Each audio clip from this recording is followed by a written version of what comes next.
Hello, everybody out there in the universe. This is C Square from the Invisible Wires podcast. I'm taking this time to talk about our one and only sponsor, Justin Pizzoli, licensed realtor with the Real Estate Gallery in the states of Ohio and Kentucky. Justin has 10 years of experience and a 5-star rating on Zillow.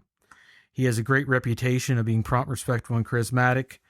He's not a high-pressure salesman. He's not going to strong-arm anybody to making a deal they don't want to make. He's generally fun to talk to, and that makes him an even better seller's agent and an approachable buyer's agent. So list now. List your home now, or have him help you find a home now. The real estate market is up 10 to 20%, maybe even 30% now due to the lumber shortage. So there's a shortage of homes, and you need somebody to help you navigate these tumultuous waters. So if you need a captain to get you to shore into that domicile that your family can enjoy for years to come, or to sell that ship that you're selling to move into another one, just call Justin Pizzoli today at 740-464-7283, or go to the realestategallery.biz website. That's realestategallery.biz, or email him at thepizzuli@gmail.com. That's thepizzuli@gmail.com. ThePizzulli@gmail.com. And now I give you Invisible Wires.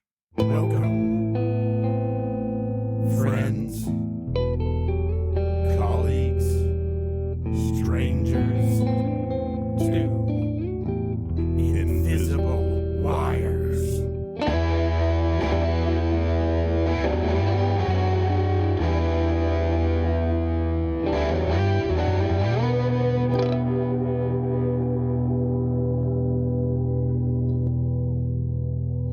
And make your dreams come true.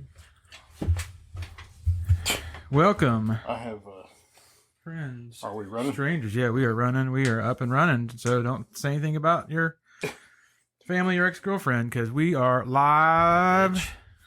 We're live. She was a crazy bitch.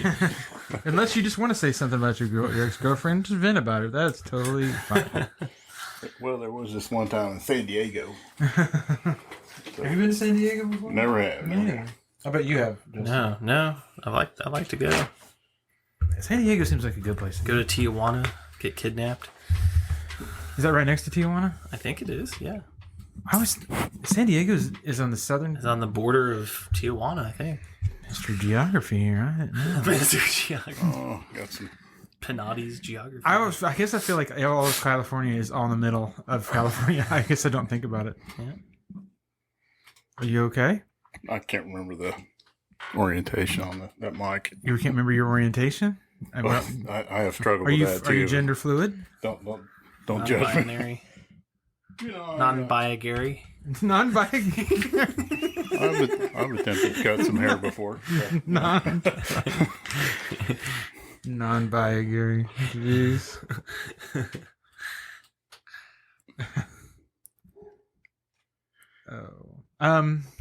This week I opened up a stick of beef jerky.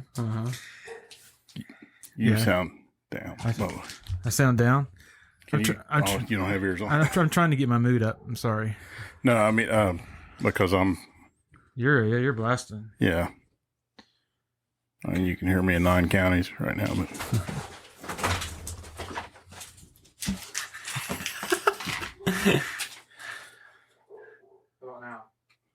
Do re mi. No, your voice I couldn't hear you coming.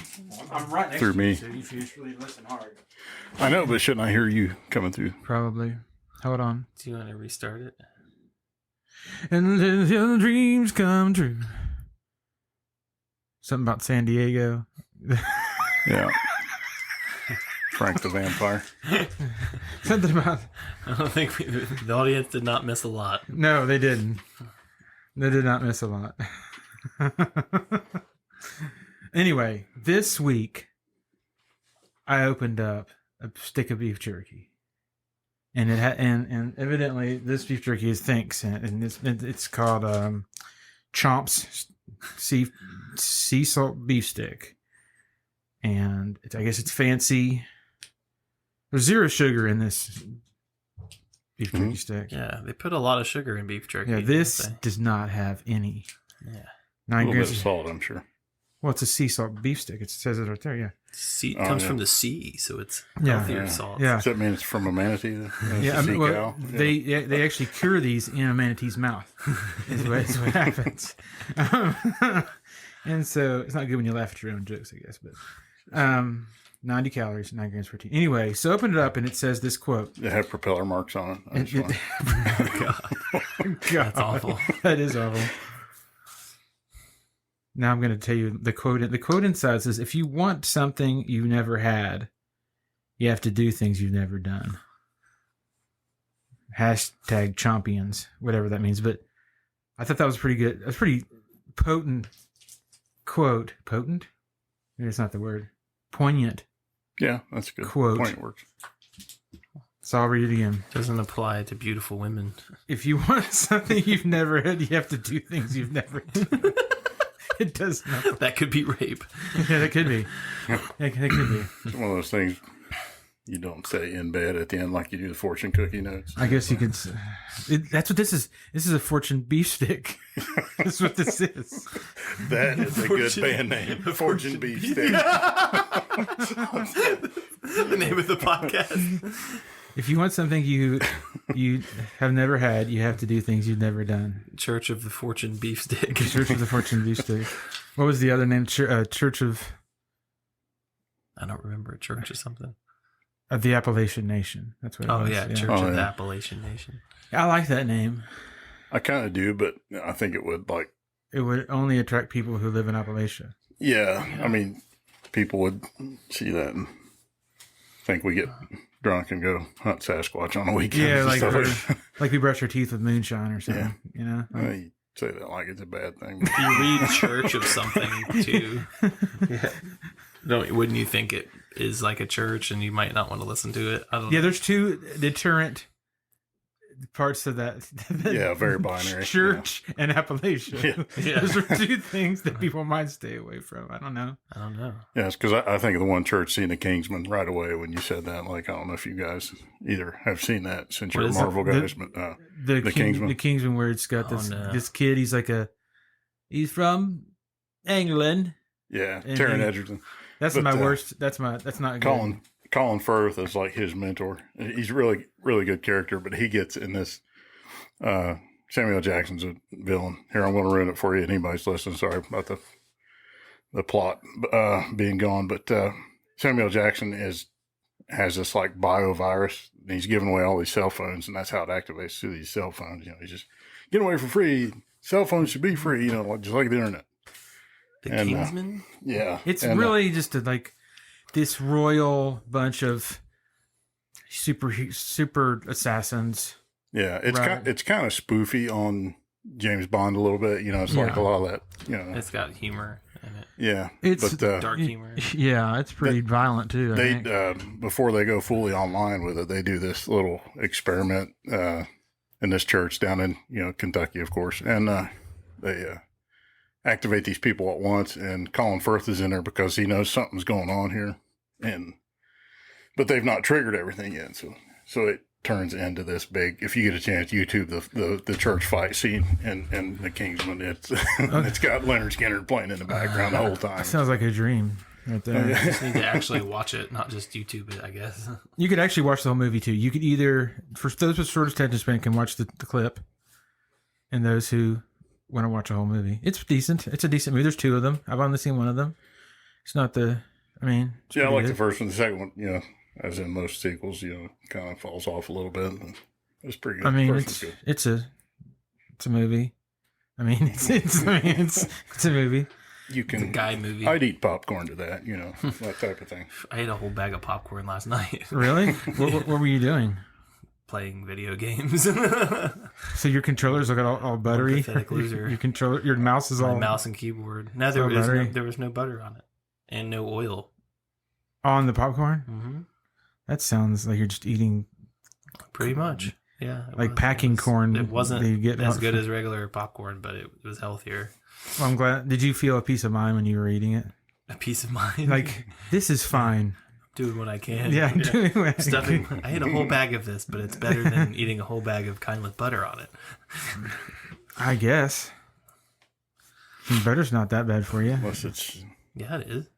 No, it's the not. cow butter made from sea cows, like manatees. You know? Yeah, I prefer sea cow butter myself. That's the best kind. It's got a fishiness to it. But Oh, why are we all about the sea today? we just said the Oh, sea. Speaking of, I watched this Netflix documentary called Seaspiracy. Yeah, Man, that was crazy, dude. Did you see that? I watched the beginning of it and I was like, maybe I'm just jaded, but I was like, this is just big. You think so? I don't know. I don't know, man. I didn't watch all of it, so I can't say. All I said is like, I'm not in the mood. Felt like a hatchet job to you. I'm not in the mood Really? I'm not in the mood to feel bad about the sea. I guess that's what it comes Yeah. down to. You know, it's like, not in the mood to be shamed for eating Yeah, habits. yeah, I wasn't. I'm not saying it's not true. I think we are overfishing the sea. Is that what it's about? Yeah, that's probably the biggest premise. Yeah. Okay. I was like, I was wanting to seems sound like a better. bigger thing everybody's talking about right now is like the plastics breaking down and like there's Yeah. like microplastics in every Yeah. aquatic life right now. That he talked about that, but he was saying that like it was more than 50% of the plastic in the ocean is from fishing nets, and like all these, he kind of exposed all these like trendy liberal, you know, let's ban plastic straws, you know, people, Right. you know, and he's like liberal himself, but he's calling this stuff out, you know, Yeah. like Well, there's why true. are we talking about Yeah. banning plastic straws when most of what's in the ocean is fishing nets? I mean, we can go off on plastic, but look at we have a 2-person household here where I live, my wife and I, and the trash that we produce blows my mind. Yeah. Yeah. Like I can imagine when you had all those kids at your house, those Yeah. teenagers. I mean, or not, there was 20-year-olds. Because everything was out of, I mean, we had 3 freezers going at one time. You know, two regular refrigerators and a deep freeze. So you think that times how many? What is there? 300 billion people in America? 3 billion people? 3 billion? No, it's like 330 billion. to 50 million. 330 billion. So With an M. million. Yeah. Not billion. You're No, right. because there's like, what, 7.4 I looked it up and billion everything. I looked now or that up and something like that. everything. So 300 million people. Yeah. Huh. But that's, Did you have 2 refrigerators in your main house, or the one that every white person has to have, which is in their garage? no, And that's one where the deep freezer was. That is a white person thing. That's a white person thing. And one in the the, kitchen and This one is in the my garage. garage. one in the main refrigerator. kitchen, then we had one in the other kitchen, and then the deep Oh, freezer wow. in the garage. Jeez, dude. You're it's white. You're white. I'm trying to sound like I'm balling, you know, just for the sake, because I'm. You have know, 3 refrigerators. Wait, how many kids are you feeding? None now. No, well, just the one on a kind of full time basis, but she's more self sustained. She's where she's Yeah. working. It's a little more fast food in her, Yeah. you know, Yeah. in her Do neighborhood. you have an Excel sheet for how much you're spending? Yeah. on Yeah. This person costs Okay. me $100 a week in food. Yeah, I'm keeping a tab, and when we're you're gonna- older, you have to pay it back. we're gonna regulate your in. I mean, I intake. got to give you some credit. I mean, that would the situation, and I don't want to. I'm not saying it's bad. It's great, but I'm saying I would go crazy if I had that many Yeah, 20-year-olds in my house. it's Gee, he had his nephew, 2 friends, and his girlfriend, and his niece, and my niece. Sorry, not your He's a niece. very patient man. Yeah, that's you when I are. started working out. When you started working out of town, that really helped you. Yeah. Getting away at podcasts. Yeah. Yeah. It's, Hell out of the house. yeah, Yeah, that something to would be have been said for a good set of earbuds that you can mow grass to. Yeah, that is true. Yeah. But yeah, the micro Oh yeah. plastics Uh-huh. in the ocean. He didn't really talk much about that. It was mainly an attack on commercial fishermen. I felt like, really, and it Yeah. was sketchy. Like things they were doing. It makes a lot of sense. I mean, Well, they've been doing that What- for centuries, though. the only thing, I guess, the only like thought I had was, you know, they're saying the fish, like at this rate, like we're gonna completely fish the ocean by like 2040 and like not have anything left in the ocean. And it's like, well, wouldn't there be some sort of incentive for fishermen to like not put themselves out of business? Like, are they just really that short? It's kind of like thinking? it's kind of like go ahead. No, it just seems like it gets to the point where there's not that much of a fish population out there that it would be hard to make a living at it, and so that you would think would hopefully reset itself eventually. But Well, it's like the bison or the buffalo. Right. We came to America. You know, the white man came to America and just ravaged, and the buffalo population just was gone. yeah, Because there's so. I mean, The dodo birds, right? yeah. Well, I the mean- one kind of dove that could only make a hatchling every 2 years, and that was why like in the fields in Ohio back in the frontier days were like white because of that kind of dove, and then they were hunting the heck out of them. Didn't realize it took them 2 years to make I one, mean, and then Really? now they're Wow. extinct. Yeah, it's like Wow, I never knew that. yeah, we're the problem. I mean, but it's just what we do. There's no stopping it. Like when people say, "Oh, let's care for the earth," there's too many people not caring for the earth. It's like I hate. Like I feel almost it's useless. Like I can do my part, I guess, which I probably don't. But Agent Smith was right. We're the Matrix. right, He was all over. what do you? We're a parasite, basically. Oh yeah, we are a parasite. But we're the smartest, and we're the like we're gonna do it. There's nothing gonna stop us. We're not gonna stop making cars. We're not gonna stop. I mean, I'm not saying we shouldn't try. I'm just saying, gosh, we're a force. Yeah. Well, there's just too much money. I mean, they were showing how he was exposing how they were using the Thailand government was using slave labor on fishing boats and subsidizing it all, and it was just messed up. And what else was I guess the ocean helps with global warming because it absorbs a lot of the carbon into the ocean. It said like just 1% of the ocean's carbon is equal to like 700 million cars in carbon a year, which I didn't know all this stuff, man. I don't know. Maybe I'm just a liberal hippie, but I totally buy into all this stuff. Like, Yeah. I mean, but then you watch that. Like me, I'm like, okay, I'll watch this. What am I gonna do about it? You know what I mean? Like, I'm not saying that's why I didn't watch this. But I was like, I can't take this right now. I can't take another thing. yeah, I don't want to eat meat now, and that's Yeah. like now I feel guilty every time I'm going to eat fish. Yeah. Like, what do you do? I mean, I think maybe this podcast is going to stop us depleting a resource.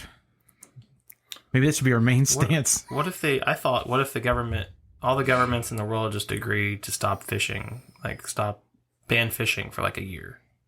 Like if we could get through COVID, people not going outside for a year, like could we go without fish for a year? Like just to Stopping that would be like stopping jaywalking. You know what I Yeah. mean? Like there was this I hate to. I mean, I know we talk about the Bible a lot, but Jewish culture had this thing. I think it's in Leviticus. It talks about there was a year jubilee. oh yeah. Every 50 years. Yeah, they would stop. They would let their crops go and let the soil replenish itself, and they would forgive debts of people, and they would do all this stuff just to kind of start over and do a reset. I think COVID was that in a way. I think there was we stopped driving as much. We stopped. Well, I know there was a lot of Grubhub, so I Everybody don't know. adopted more puppies No, from the pound. So. They I said don't know that. if that's gonna be true. I don't know. I saw that there was carbon, I guess, decreased a lot while during COVID, or it was emissions, or I They guess, say like, in LA it did. LA, big time. like you could actually see Yeah. or something. I think there's something to be said of us. I think it was a way for the world to rest for a second. I know. I almost needed it. I felt that I was like, I remember I thought right before COVID, I was like, man, I am just worn. I'm just worn. You know, like just going to work every day and then coming home and then, and this and then it happened and I was like, Great. This is wonderful. Yeah. Yeah.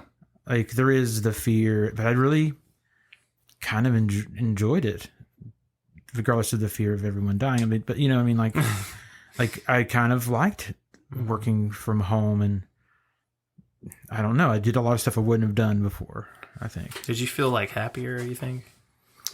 Sometimes. I don't know. I kind of threw myself into work a lot, which is a tendency already for me to do. Like, I wanted to be successful and blah, whatever that means. But it kind of made me, like, rest my body, and I don't know. I mean, I did really well at work. I loved it. I felt great. To me, this is the greatest. Yeah. COVID was just knowing it was coming was part of the reason I'm not going to lie, it's one of the reasons that I started to get away from the medical field.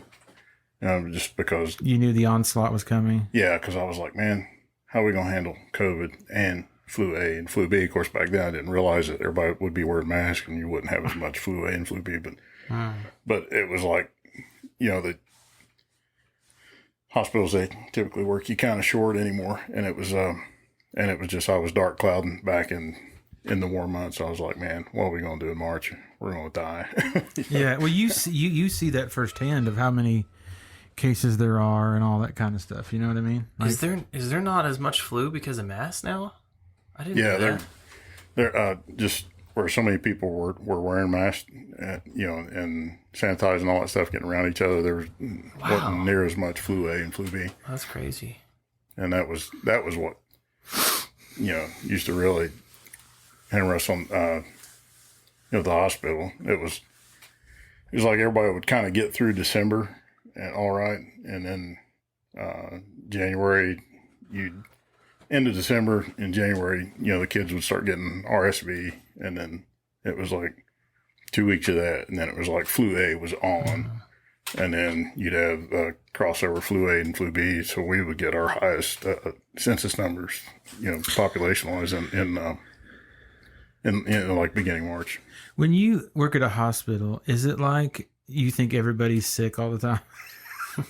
Do you have because I work in social work where when I see kids abused, I mean, I'm not making a joke at all. I'm just saying I see abuse and domestic violence and drugs, and I think everybody's either addicted or something, or some of the reasons abusing their kids, or or just even everybody's a pedophile type thing too. I have Jeez. it's really weird that I'm like, I look at a car that drove by, I'm like, I'm looking at the risk factors, do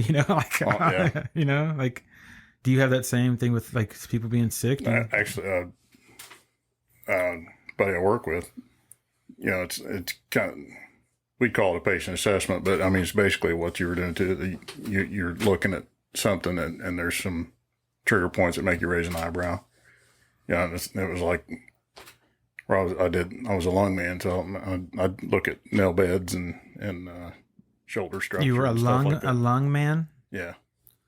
Respiratory. I know. Respiratory therapist? It's just that's just cool. A really cool thing to be called, a lung man. A lung man. Like you're an ass man. You're a boo man.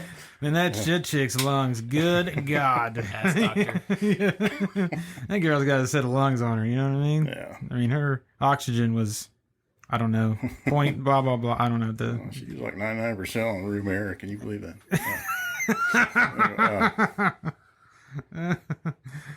So do you see someone and do you kind of assess their health sometimes? Yeah, it's like if you shake somebody's hand and their nail beds are curved down on the end, like what they call digital clubbing. Especially if they're young, like if they're in their 20s or 30s and they got that, there is usually some inherent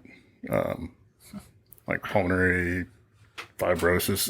You see it with cystic fibrosis, stuff like that too. Looks at my nails. Yeah, everybody in the room's like, oh, how am I doing over here? But then you can look at somebody and say, oh, that's. What does it mean if you have ridges on your nails?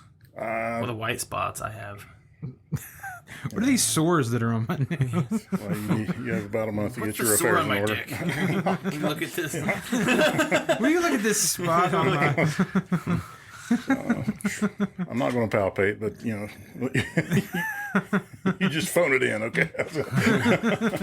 We're good. It's funny, but so you kind of do have little signs you see that you think that. Yeah, I mean, yeah, I mean, you can see the way somebody walks, and it's you work in the ICU and stuff like that. What, and it what if starts they to walk cross real sassy? What do you think about? What do you think? They have a real sassy walk. What does High that- heels, Yeah, what does that say? short pants. What's a guy and he walks real sassy? Pardon me, would you like some 100s? No, I smoke Pall Mall. You know, oh, thank you, ma'am. I'll be on my way. I was at the hospital the other day, and this lady was sitting outside. There's a woman, like a younger, she wasn't that old, and she said, "Hey, can you wheel me back in there?" And her foot was like as big as Kansas. Looks like I don't know, somebody dropped something on it, and I wheeled her back in. But I wheeled her the wrong way. Like, she goes, "No, the other way." And it was just weird. I was like, this person's trusting me. I could totally What if she jerk was just real like quick a and just crazy patient looking to escape? Yeah, I don't know. And you're like assisting a crime. I noticed something else when I was in the emergency room. I was in the emergency room with a friend. And, She was in her get-up case in the joint. yeah. I snuck her in there. I noticed that everybody in there. I was in there with a friend of mine, but I won't go into that. And everybody, like this one lady, was talking to her cell phone as loud as possible. She goes, "My hair, it's like my hair is originally red. This is a bottle of my hair." Like she's talking to the person on the speakerphone. Everybody in the whole place talked on their speakerphone the whole time. It's like mandatory. Yeah, that's... And I heard the most in-depth conversation about Looney Tunes that I've ever heard in my life. Like, I like Tasmanian Devil. I like Tweety Bird.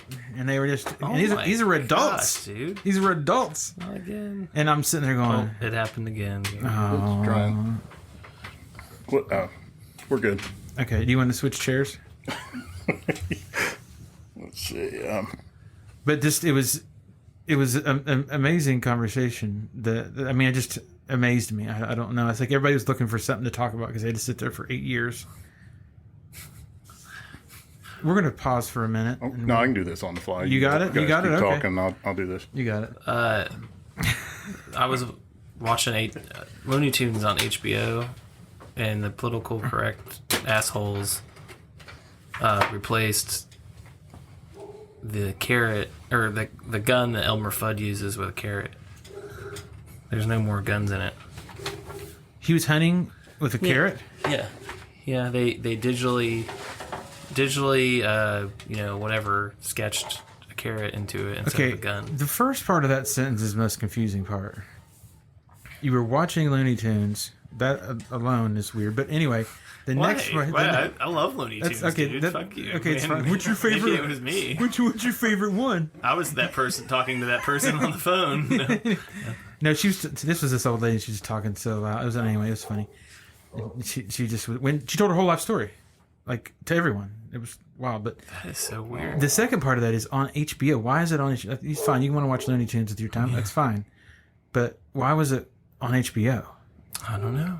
It's a good question. Guess HBO owns Looney Tunes. They do? Apparently. Is that Warner Brothers? I think so. Huh. Why was it on? What time of night does it come on?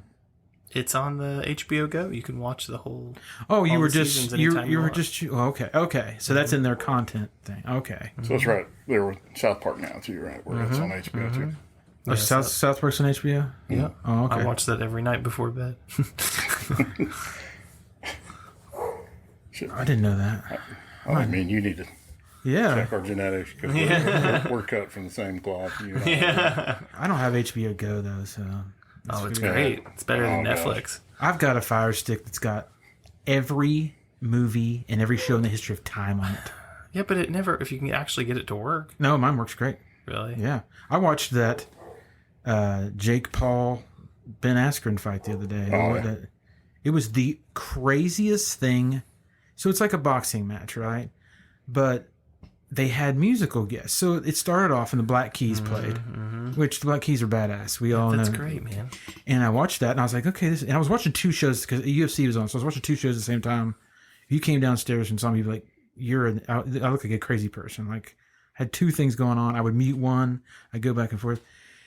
And then they had all these other musical acts like Doja Cat.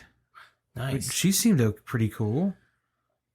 And then Snoop Dogg and I think it's called Mount Westmore. It's all the West Coast rappers are in it together. It's Dr. Dre, and they all rapped, and on this broadcast, it's like all the commentators. It was like what's his name, Slater from Saved by the Bell. Oh, Mario. Lopez. Mario Lopez was there. And, Sorry, I just thought of Stefan from Saturday Night Live. and Oscar De La Hoya. everything. Oscar De La Mario Hoya Lopez. was on it, and then there was Pete. What's his name from Saturday Night Live? Oh, Davidson. Yeah, and usually I hate Pete Davidson. Like, I just don't like him. I think he's a douche kind. I just don't like him. But he made fun of the event during it. Right? And so everybody's smoking weed. Yeah. And Oscar De La Hoya is definitely on cocaine for sure. Mm. And it was just the wildest thing I've ever seen. And Pete Davidson's comment, he's like, "This is the craziest shit I've ever seen." He's just going on about it. And it was amazing. But the boxing matches were almost like just a extra thing. Like, they weren't even.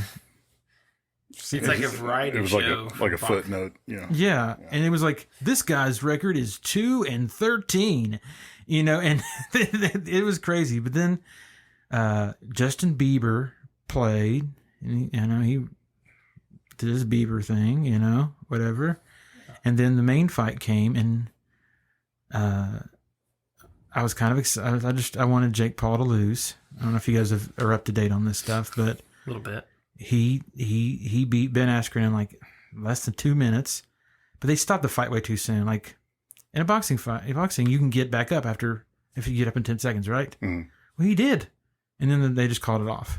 Mm. And then Jake Paul's crying, like, I don't know. It was so stupid. I watched, I forget which fight it was. It was a few months ago, and it was the exact same thing. It's like a Snoop Dogg performed. There was other music, and I was like, they were smoking weed. I was like, this is the craziest thing I've ever They seen. were drinking, smoking weed. It's like the 2021 version of like how they're just doing things now. I guess it's just like completely different. It was To get people to watch it and people to buy it, like young people. I love it. I think it's so entertaining to get a concert and a boxing. It would have been match. if I would have actually paid $50 for which I didn't. You know, So we should do a live remote, like go down to the Aqualoop, Little Sandy, and punch up you know, people on the side doing That's you know, rough like- and rowdy. So we got moose and pork chop in a tight match of cornhole here. It's like, you know, just start. Yeah. I think for me, like, where I watch what I call UFC's real fighting. Like, I mean, and I was watching them tandemly, you know, and it was like, this is real professional, and this is serious, and this is an insane variety shows. And I think I watched them. I watched them literally side by side, and it was interesting. I mean, but I get it. It's like you get to go to a party with all these people, but you pay $50 to watch it. It was. I mean, I get it. Yeah, I think you're right. It is. I think it's genius. It's genius. I mean, I can't imagine how much money. Like, I know Ben Askren made $650,000 or something, It's or $500,000 or bad something. for 2 minutes work. Yeah, I mean, of course he got humiliated, but he's also not a boxer. He's a wrestler, so. But it's like they're creating hype, like, and Jake Paul said he's like, most people who watch this want me to lose, and that, you know, that's why people watched it. Yeah. I think Floyd Mayweather's the same thing. People don't like Floyd Mayweather; they want him to lose, so they watch him. Yeah. They have you ever seen the Rough and Rowdy brawls? They have one of those going on this Friday, and it's like that, except for it's in what takes place in West Virginia. Right. And this guy that does it, he's gotten like nationally famous, and you buy him now. I don't know what network it is, but this guy in Morgantown, West Virginia, has these things and brings together girls in bikinis and like there's midgets fighting or little people or whatever. Whatever. Yeah. Little people. Yeah. Little people is the correct term, and you know you've got, you know, real fighting too, like big old farm guys. So like and, boxing, though. Yeah, it's like a variety of all kinds of stuff. Yeah. I mean, that's entertaining. I mean, it's not UFC. It's not real. It's not the sport of UFC. Not MMA. It is. It's raw and untailored. It's yeah. just Right. insane. You know, like a side. It's a variety show. Yeah. I mean, you kind of give me new light on it. You watched it. I know. it's brilliant. I know. It's what I said at the end. It's like, I watched this. And I wanted to tweet about it and be like, this is the stupidest thing in the world. I can't believe I'm glad I didn't pay for this, blah, blah. I was like, I'm just giving more attention to it. That's what it's about, attention. Right, exactly. I'm just giving more attention if I do that. Like, not that anybody's looking at my tweets, but like, I usually only tweet during UFC, and I'll say that was an early stoppage. I mean, that's all I'll say, and I get mad about it. Like it doesn't even it doesn't matter. Everything marketing today is just being as confrontational as possible. Honestly, there's a big heated Senate race. Sorry to get on politics in Ohio going on, and this guy that's running, he got himself banned from Twitter, but that was another, like, almost, I see it as a publicity stunt. Like, Twitter, big tech is censoring conservatives. Like, then he got, then he was in all the papers. Right. Like, I feel like they're doing it on purpose. Like, that's just how marketing works today. Like, and Donald Trump was the king of it. Do you think that's what Marjorie's doing down south? Same kind of thing. Oh yeah, absolutely. What are we talking about? Absolutely. Marjorie who? Marjorie Taylor Greene. Is that? Greene, yeah. Yeah. Yeah. Yeah, she's calling some people out and stuff like that. Yep. And I'm speaking neutrally on that, and just like as a matter of fact, because it's it's binary stuff. I don't want to go there, but I mean, but it's. I mean, you have your opinion, whatever. I mean, that's just an I do. opinion. I favor one side of the aisle, but yeah. Somebody can. I think the point is that are we looking at who's really gonna? It's almost like the substance doesn't matter anymore, and it's about the attention. Like, what's the spectacle? What's the? Yeah, it's kind of like like the wrestling things, WWE. It's not about the sport of wrestling. It's about the backstory. Yeah. It amazes me that wrestling's huge. It amazes me that wrestling's huge with adults. Yeah. It is a show. It's a soap opera for. Appalachian Sasquatch hunters. And Jerry Springer is still on, and Maury. Yeah. And all the, like, it's literally just like a guy who reveals whether someone is the father. Like, that's the whole premise of the show. And like, people, like, it's still on a major network at a certain time, like for years. Yeah. And people watch it. Yeah. And the same formulary for years. Okay. So if you watched, it's no different than a show that's been written and acted out. Mm-hmm. It's just only it's a lot cheaper to make. Right. It's a lot cheaper to make. Like, remember that show, the Orange County, or they started to do those reality shows. They look like reality shows, but they're not. Yeah. They're punched up. Right. I think that. They okay, you're going to go talk about how you're mad at Jimmy over here, or what, and it's crazy. Like Big Brother or whatever. Big Brother is the worst thing in the world. Like, or Big Blue House or whatever those ones are. People love Big Brother though. Like, my wife loves it. She loves Big Brother, and I can't take it. It's like, what's the terminology they use when they say it's they call it an enhanced episode. They call it enhanced? Enhanced episode, which means it's not totally off the cuff. It's like they're putting people up to doing stuff, on purpose, but it's going to look like. Jersey Shore did that a lot, I think. Yeah. Well, the Real World is the original of that. The real, on MTV is the original, and they would get, and as they went on with the Real World, they would get people more drunk and more drunk. Like, that's a great idea. Let's get a bunch of people drunk, have them live in a house. Like, you guys ever watch Adam Ruins Everything? Yeah.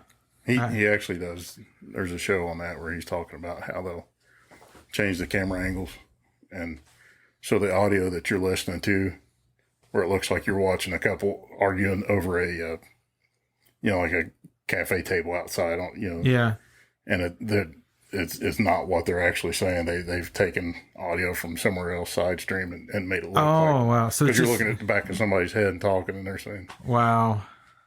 They're saying this, but and you got to admit, actually, that was said. There's kind of an art to that almost. Mm-hmm. Really? Yeah. Yeah. I mean, what's the difference between a movie that's totally fake?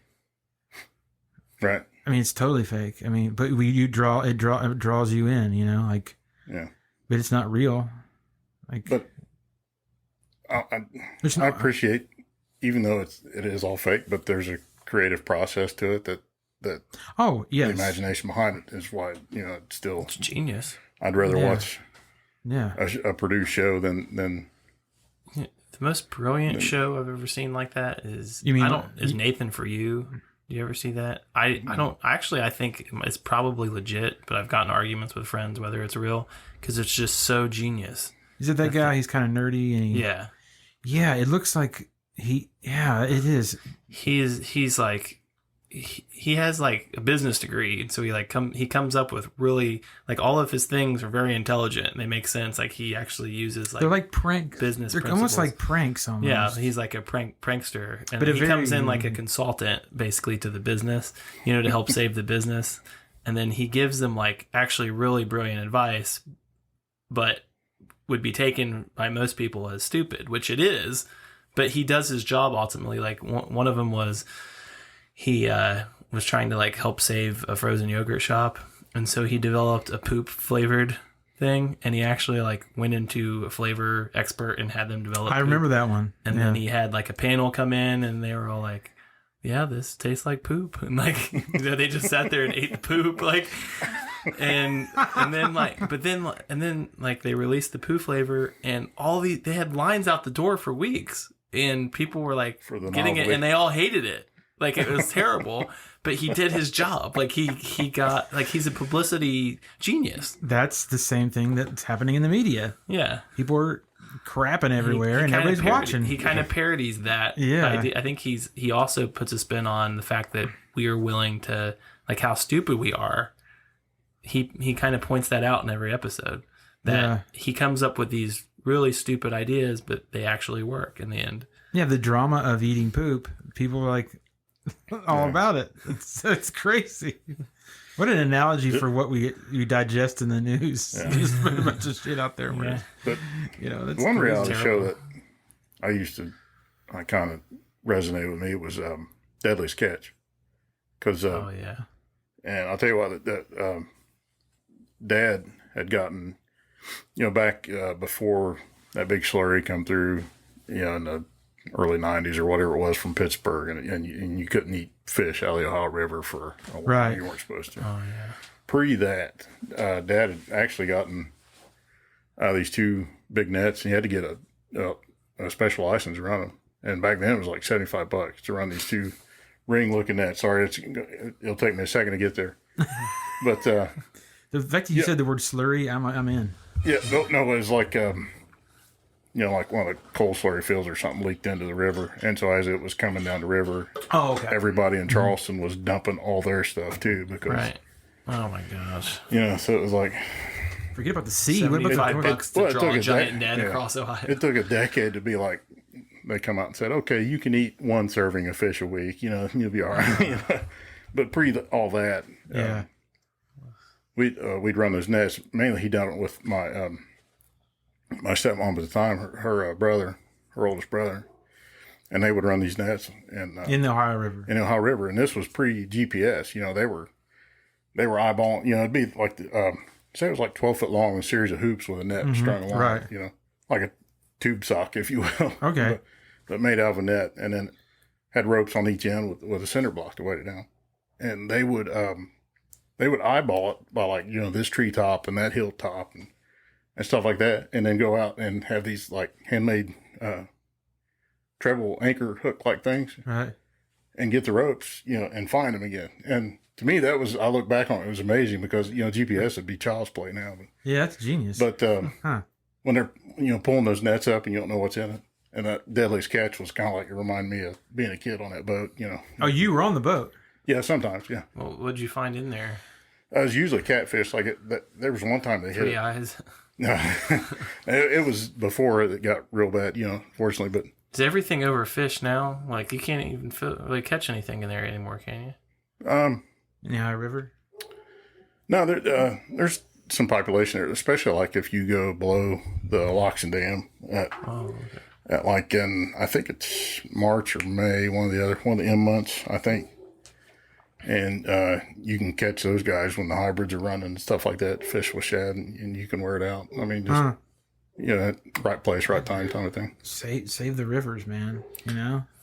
Rivers. I mean, look at what they've done to all the lakes around here are overfished. Basically they just have to stock them, don't they? Yeah. I mean, Which I think that's where a lot of it's going to go to is just, farm. Everybody's so going to sad. be eating tilapia. And Yeah, tilapia. They talked about the farm fishing. I guess that was real bad. They went to the biggest one in Scotland, and all the waste that comes off of that, and they had lice. All the fish had sea lice, and they had chlamydia. I didn't know sea and lice all kinds existed. of nasty shit. really? I didn't Oh, know. man. I didn't know sea I lice guess- existed till right now. I guess farming is actually like so. It would be better off to just take the fish out of the ocean rather than farm it. Is what he was saying. 'Cause it's just even worse, and it releases like all the You mean environmentally? environmentally releases all the terrible byproducts into the The where they're local farming streams it. and all that. Yeah, that's It's crazy. like if you ever get a chance, which he's been on Rogan too, but Joel Salatin, and everybody thinks he's a whack job, like with the environmental agencies type people, but he's developed this way of farming where he'll like move his paddocks, it's like everything's on rotation. So like your cows will go through and eat the grass, and then 3 days later he'll bring in the chickens, and they'll pick the grubs out of the patties and all that stuff, and Wow. and then to get it turned under again, he'll bring pigs through every so often, and stuff like that, and and he's not having to till ground or stuff like that. But it's really interesting. But he's getting leaner meats and stuff like that. So it's not about us doing it; it's just how we do it. Yeah, So if we could fish in a way, hey, leave this alone for a while. Hey, leave this part of the sea or the ocean alone a while. He talked about he was like on this search because he didn't want to stop eating fish. I mean, he was like on this hunt for like what is sustainable fishing, and basically his only real answer was like there really isn't.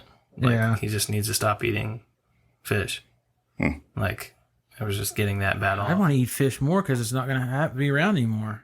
Like, it doesn't make sense you to were me. not a team player. Like all that salmon that's really pink that you get at the store is all like pumped in with dye. Yeah. It's not. It's like it's actually gray. Mhm.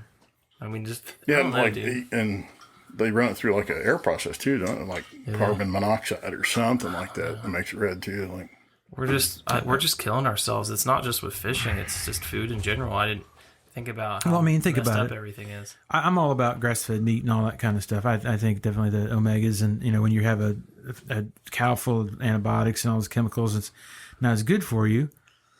But it's better than not eating meat at all, in my opinion. I mean, other people would definitely disagree, but I mean, I mostly eat,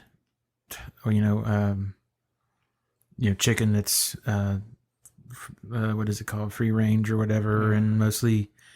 And the fish, we order it, and like my wife does all this stuff. And she, and in the meats, we get the meat that's grass fed and all that kind of stuff. But for this neck of the woods, you eat, cleaner than most guys. yeah. I mean, but it's really because I know and I've read about it, and and I have a wife that is crazy about it. Like she just that's what she does.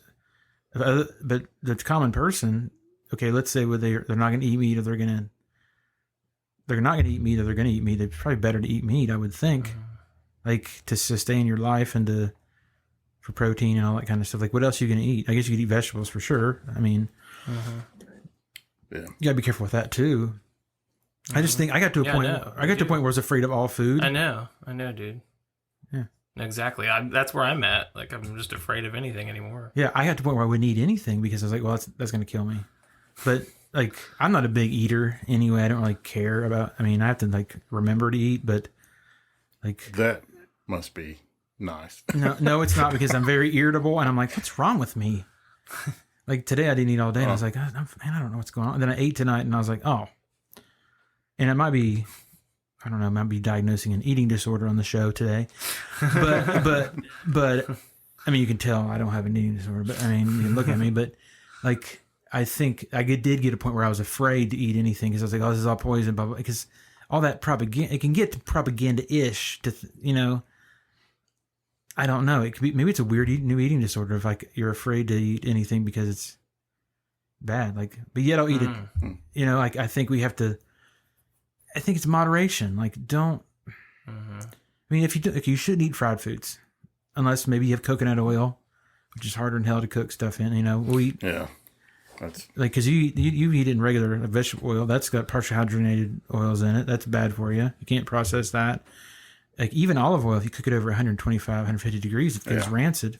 So it's how we do it. You know, like I don't know. I think we have to, and it's expensive to eat like that too, right? yeah. So why is it's more expensive to eat healthy? I don't know. I've heard that. I wouldn't really call it a counter argument, but like to say if the I'm not FDA arguing. I'm just positing. changed the whole game up to where we were eating clean like that, and then it would actually, in the long run, kind of level the playing field money wise because a lot of your cancers wouldn't be coming up and stuff like that downstream. Yeah, it's gonna cost you more money when you trying to take care of yourself medically than if you're spending the extra money on organic food, fruits and vegetables, and non-processed foods. The process is what it comes down to. Yeah, it really comes down to process. And if you are going to eat beef and chicken, it should be organic and non-hormonal. Right. And if you're going to eat fish, like catch your own fish. Like, you know. Or you can order fish off, like you can order like fresh caught fish from Seattle. We do it all the time. Like it costs an arm and a leg. Like we get some great sea bass from there, but we don't have a lot of fish because can't really get it around here. Like I love fish. I mean, you can't get anything around here, dude. No. I mean, Kroger and Walmart is like the worst selection of. Yeah. Kroger's better than it used to be. Yeah, it is. Oh, they've come a long way. If you go to Kroger, like in Russell, I call it Walmart Gucci. stinks. Call it Gucci Kroger. That's where it's at. I mean, it's different. Like 5 miles away from each other. Yeah. Like these are where the poor people live. Let's not put the food here because they're not going to buy it. That's what it comes down to. I mean, like Simple Truth organic stuff. That's great. Yeah. It's fantastic. But it costs you another $3-4 per thing. You know. I mean, I just buy it, dude. Me too. I do too. I mean, I get in trouble if I go buy anything like that. If I come back from the grocery store, I get in trouble if I bought. She's you got the wrong chicken. I'm like, I bought the orange label instead of the green label crap. You know what I mean? Like I get nervous when I'm done. I call her 3 times. Is this the right thing? I send pictures. I don't like getting meat from Sam's. And I tell you, this might be a little weird, but you get it in a bigger quantity, and it's like I feel like there's a pressure to like turn and burn on, like to start eating meat like crazy. 12 slabs of chicken, within a certain date or something like that. I don't know. It's just I just like, what if I waste it? It's like I put that pressure on myself. That's too much. Yeah, it shouldn't stress you out to buy a bunch of meat. It shouldn't cause you anxiety to. If you buy a big thing of toilet paper, you gotta poop a lot. Or else you get anxiety. It's really bad. At least that doesn't have quite the expiration date. Yeah. Stuff, but, not where I'd have went with the analogy, but that's a first world problem. I bought so much meat, I don't know if I can eat it all in time. If you do, you would need toilet paper at that point.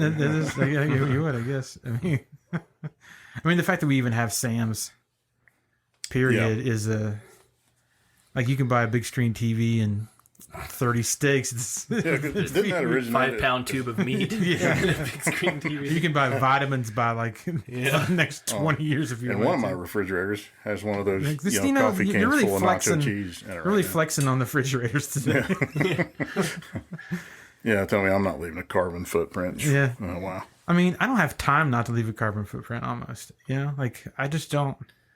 I'm not against being environmental. I don't think there are enough solar panels in the world to run the Sensi burners I have in my house at this point.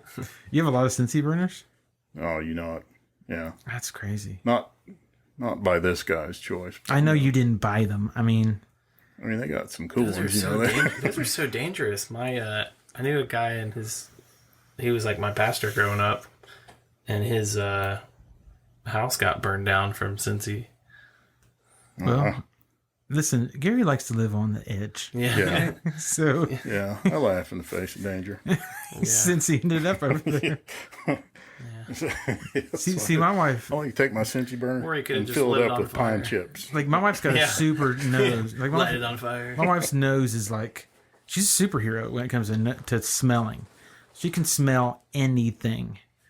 Like, I mean, if it's Is that why I'm not allowed to come over till exactly 7? So I can't come over any earlier than that. She's out. yeah, she can. She just can smell. I mean, she's like, "You smell that?" I go, "No, there's a gas leak. We're gonna die." You know, like she has a real. She's in mold. Oh gosh, she's scared to death of mold. that was, Which it might save my life in the end if you think Smell about it. radon gas. Yeah. when we hooked up Smell the radon gas. If she says that, I'm like, let's get out of here. She might be. she's really into. She's gonna save my life one day. I just Smell know that? I think Saturn's coming back around. So intuitive. Is that olfactory? Ozone. Just it's about to rain. I swear somebody's got a new tanning bed 3 streets over. Burning flesh.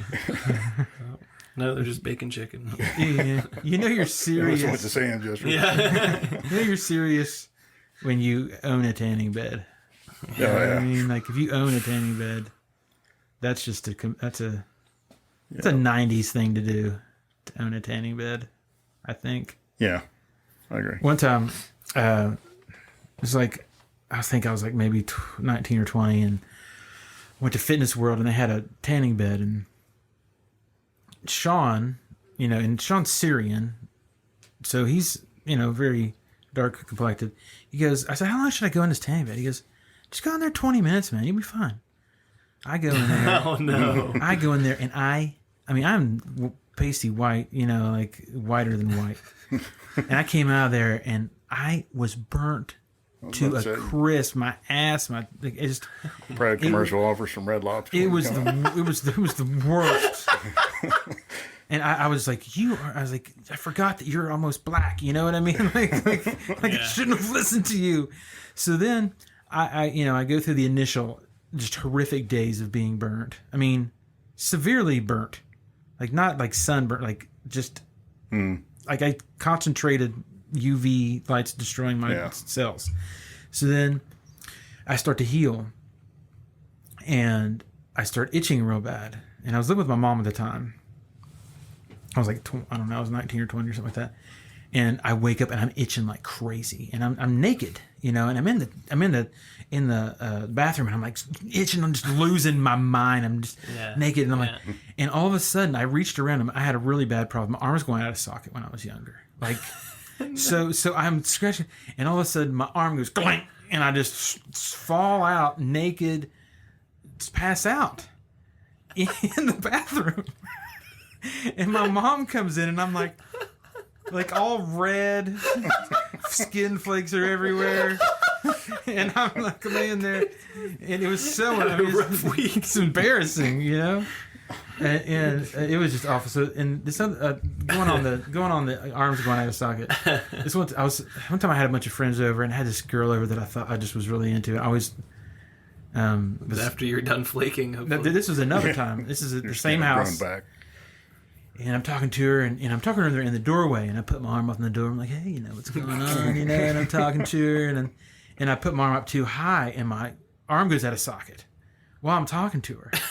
And so I'm embarrassed, and I'm like, I have this like fit, and I go, oh, and it pinches a nerve is what it does. And so then then all of a sudden I run away because I'm so embarrassed. So I run through the hallway, run up the stairs, and I pass out on the top of the stairs.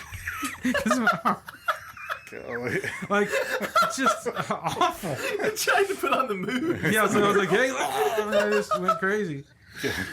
Oh my god. Yeah. She thought you was real into her. Yeah, you yeah. had so much Why stage did fright, your you just arm passed used to out. do that? I don't know, man. I would wake up with it out of socket, and I'd be like, and it happened a lot when I was like, Just put it back in yourself. I learned. Well, the first time it happened, to be honest, was I was an inline rollerblader guy. Roller derby. Excuse me. I was an aggressive skater. You're a derby girl. Yeah, I was an aggressive skater. So I was up in Huntington. Ferda. I was up in Huntington with Will Snipe Sally. with my skater crew, and we were hopping on rails. We were sliding rails. Radical man. Yeah, very 90s early 2000s kid. Listening to Blink 182. We were into the Roots, really big time. Sublime. Those are the. I kind of went to like rollerblade hockey because you did that for a while. I know. Well, this is like I did rollerblade hockey forever, and then I needed something more. I needed to be almost killing myself. So like parkour with wheels Right. on my feet. So we jump on rails and jump over big gaps and do spins and that kind of thing. So I went and I jumped on this rail, and my arm goes to a socket on the rail. So I'm sliding down this rail. It's already sketch. My arm's out of socket, and I get off the rail, and my arm's out of socket, and I'm like twitching because it's like in the wrong place. So they take me to the emergency room, and I go to the emergency room, and it's crazy. They take me in there, and I think they gave me a Demerol, which is pretty hardcore for an arm out of socket, but whatever. I remember I watched Jurassic Park 2 after that, and I was like, this is the greatest movie ever. You know? But they bring me in there, and to put it back in socket, what they did is for some reason, the priest was there from the hospital. He prayed with me. Really bad dislocation. It was bad. And so here was their super medical thing. They took a blanket on one and they wrapped it around me, and they took the blanket on one side and they took my arm on the other and they just pulled it back in. Yeah. And then they gave me a Demerol and they sent me home. That was the first of many. Did they do like a quick jerk method to get it to pop, or did they just pull it until you? They did like blanket around me to create a handle for them on my body, and then they just yanked it back in. Like a sound. So I've been like respiratory. I've seen them do a conscious sedation for that. And what that is like they give, like Versed, maybe fentanyl too. I can't remember. It's been all I know is I felt fine. And so I'm just sitting there with a I might have had ambu fentanyl bag in case they Fentanyl? become respiratory. Yeah. It's a cocktail they give you for if they're doing something like for spinal taps. They might give that to you because that's really painful. So they want you pretty much snowed, but they don't want to intubate you either. Put you on a vent to do this. And so I'm just not the same fentanyl that's killing people. Same one. No. Like carfentanil is like the elephant version, but a non-controlled dose. So that'll mess you up. But Why? So why would you pass out? Was it just that painful? Yeah, it pinches a nerve in my neck, and I think it blocks blood flow to my jugular vein or something. I don't know. I just made that up, but but eventually I got really used to it. Like I got so used to it that I would be. One time I was driving and I had my arm out the window, and you know how you're cool when you're driving the car, hand out the window. And anytime I try to act cool, I've noticed. This could be like a comedy skit. I know. Like, dude. Every time I try to be cool, it's something bad happens to me. You try to be cool, your arm pops out. Yeah. So I sneezed. I sneezed, and my arm went out while I was driving. And I'm like, jeez. And so I learned to throw it between my legs, and I would, basically grab my, squeeze my thighs and pull it back in. I mean, I've been in a Walmart parking lot reaching something in the back of the car, and my arm goes out of socket. I'm stuck. When was the last time it went out of socket? Well, a couple more times, and it'll be one of those inflatable things for Al Harrington. Yeah. Well, I had it came to a point where they were going to do surgery on it because it was happening all the time. I'd wake up and I just had very flexible arms. I mean, I used to be able to throw things. Like in soccer, we had to do a throw in. They picked me because I could throw the entire field. Like I could just throw like a mother. But I think I was just jacking myself up because I was just, I was just destroying my shoulders. So, and I could throw a baseball real far back in the day. I mean, but I think I was using the wrong mechanics or something. And eventually I was going to have surgery for it when I was like 19 or 20, 21. I can't remember how old it was. Probably around there. And I'd become really religious then. And I said, I prayed, God, please heal my shoulders. Because I didn't want the surgery. So then I went back home. I was living at UK at the time, and they said, we're going to have the surgery. I said, nope, God's healed me. We're good. Well, I was wrong. I wasn't healed. I just didn't want the surgery. What they do is they cut your muscle there, and then they fold it over. They showed me the graphics. I was like, this seems really dumb. It doesn't seem like it's going to work. Like it doesn't seem like, it seems like you guys I'm a are little just skeptical. You guys are playing around here. You've been walking around like this for a while. Oh yeah. I mean, and so my shoulders got so bad. I had to, I eventually had started doing jujitsu, which was stupid, and people put me in an arm bar. It didn't hurt me because my shoulders were so flexible. But then I got this one black belt. This one time I was up in Huntington, this black belt guy got me and just ripped my labrum. Just ripped my labrum right off. And so I had such bad pain that I ended up getting surgery for that labrum. And I got 6 anchors in my left shoulder. And it was the most painful thing. I mean, it was awful. And so I had that surgery and it didn't really fix it. Then I had another surgery in Columbus, and this guy named Dr. Maletti, I thought, okay, this guy's Italian. He's gonna fix this right up. And it did. I couldn't get it. The physical therapy around here is so bad. I just couldn't get it. So I had just had problems. And then had the car wreck in 2015, broke my left arm in half. So it's just now they don't go out of socket. I don't know they go out of socket because I can't tell. Like sometimes I'm like, I think my arm's out of socket. I think I'm not feeling too good like today. Boxers that get their nose broke so many times, it's not Yeah, a big deal anymore. like sometimes like today I was like, man, my neck's so messed up, and I'm like, oh, and it'll just kind of. But there's this. See, your shoulder is suction. Jeez. Your shoulder joint's suction. So I have no suction in my shoulders. It's the worst. I mean, and I've tried to build them up. I did physical therapy like big time. But I think it messed it up more because they were having me do like gator crawls and crazy stuff. In theory, if you were at the playground and jumped up and grabbed the monkey bars, your feet would hit the ground because they're just like... Yeah, I wouldn't even. They say that's one thing you should do is for your shoulders is hang from things. I do that a lot. Hang from your shoulders? Though? Just hang from my arms. I'd go to the... Yeah. I go to the gym and I'll just hang for a little bit, or I'll do it around here. I'll just hang from stuff and just to... I didn't know that was supposed to be therapeutic. It's like it's good for your back. It's really good for your back. It's like doing an inversion table, basically, which does work, I think. I mean, the thing is, if you stretch, you have to strengthen. You can't just stretch. Yeah. Like flexibility is good, but you have to have the stability too. So it's kind of you have to work on strength of things. You can't just, I'm nice and stretched out. Like you have to work on your core and your legs and all that jazz. So physical therapy is bad around here. And I know medical care is. I think medical care is too, I would say. Really I would say it's not as advanced as it could be. It's better than it used to be since I left the field.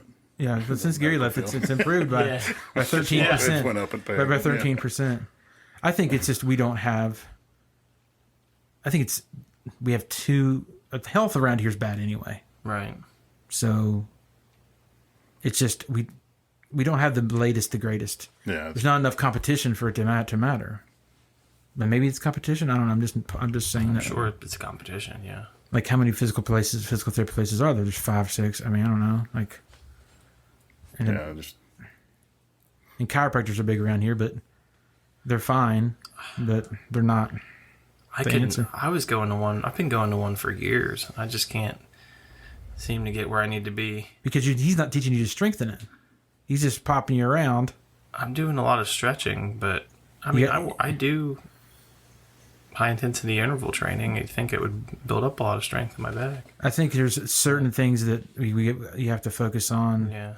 Like your feet are a big thing. I know we're going into physical therapy land here, but I'm interested in it.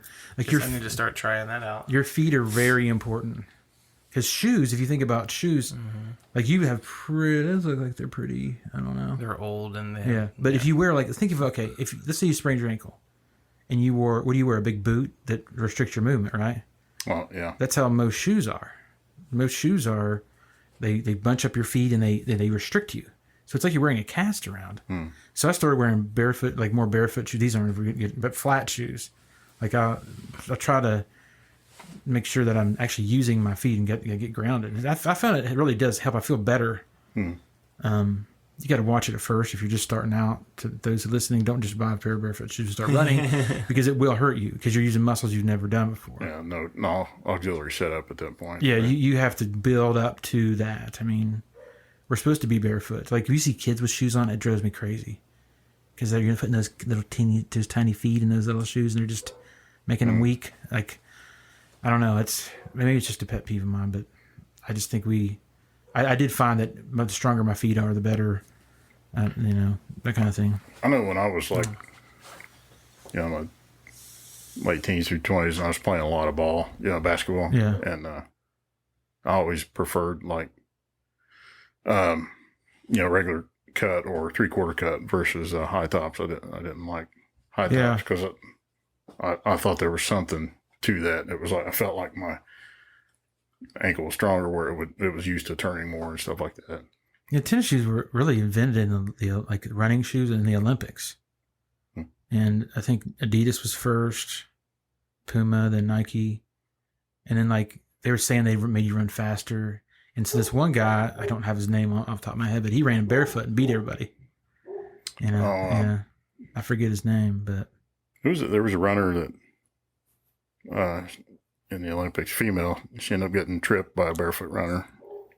Zola Budd is a name that I'm wanting to say. I don't know if she was the tripper or the trippee, but anyway. Why does it matter if they were barefoot? Oh, that's just how she ran. It was, like mid-distance runner, but I mean, in the Olympics, and she was still running barefoot, and this was like, what?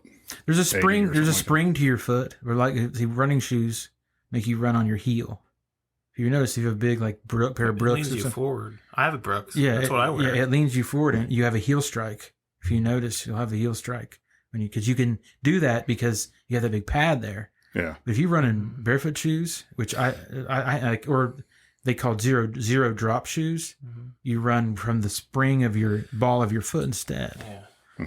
Which I found to help me. When I run with the Brooks, I train myself to like not land on my heel. Well, if you're thinking about it, yeah. Yeah, if you're thinking about it. I had to have somebody show me and think about it and improve on it. So if you think about it, it's different. Yeah. But when I wear the Brooks and I'm like at work and I'm walking around, like my back is way better. I mean, it helps a lot. Well, maybe you need the arch support at that time, and you're standing a lot. And I mean, you got to do what's good for you. I mean, but I've just found that my feet, the weaker they've been, like I've tried to strengthen them. It helps my back a little bit. I don't know. There's those people that say like you're supposed to walk on ground and you're supposed to ground yourself with your feet, and it opens up more senses. That people really get into it, like. Building up like those naturists. Well, there's electricity in the ground. You gotta smudge your house when you do that too, though. Yeah. Like there is something about being barefoot. They say to be barefoot on the grass because you're grounded to the earth, and it does. I mean, I think that does help, regardless of whether. It does feel good. Like some There's people, something to that. Some people, like I have a grounding mat. I've never used it because my old house. I might try it. Because my old house wasn't grounded. The old house I lived in was not grounded at all. Oh, is that right? Yeah. But you can actually put this mat and you hook it into your electric socket under the ground part of it. And it's as if you're sleeping on the ground, supposedly. I don't know. Maybe it's a bunch of crap. I don't know, but I never tried it. But I mean, there's got to be something to it. We used to sleep on the ground. I don't know. Do you ever think about that? How cavemen slept and Native Americans slept? That would be awful. What gets me is like, you look at the Roman soldiers that marched all over Europe, and they had 2 pieces of leather with some feathers stuffed in between them, and they and went all over creation like that. Their feet were probably rock hard. Oh man, their whole bodies were just intense. I bet they were calloused. They were very very skinny. Probably where they got the word arthritis. It's probably some Roman guy said, "Man, my feet hurt a lot, guys." Like I think it was Andrew Jackson was like 6'5" or 6'3", and he was only like 120 pounds or something like that. Oh wow! He was like really tall, skinny dude. So maybe our bones are denser now. I don't know. Like I'm 226 pounds and I'm 5'9". I don't want to go into our weights here, but I'm just saying like that's insane. You know what I mean? That's you know what's crazy about that is I guess the last several years, like mingled with more like international people in general, and they don't eat necessarily any healthier than we do, but they're skinnier. And then they come over here, like foreign exchange students from high school and from college that I would hang out with. They were always like, since I moved to America, I've gained so much weight.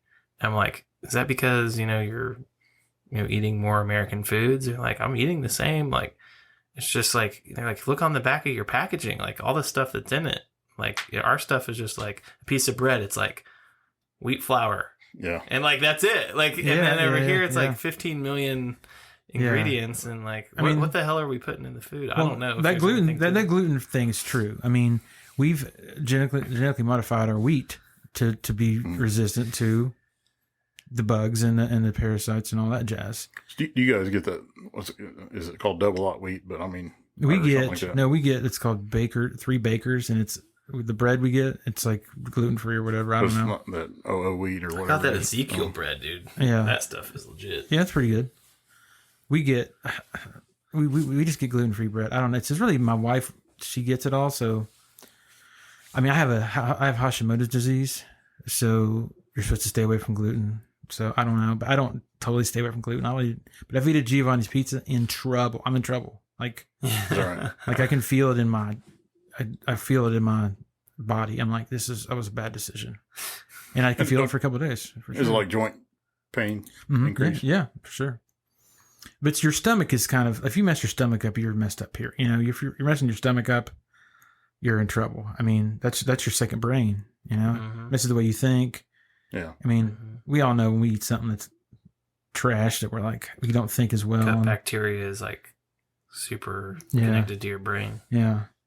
And so I don't know, like you got to consider that.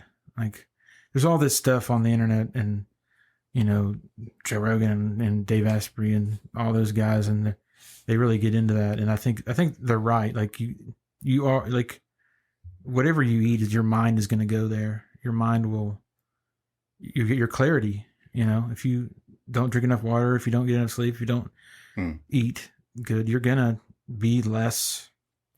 I think that's why the origin of like chronic fatigue syndrome and all these inflammatory diseases and stuff like that, for sure. I mean, it's hard to do though.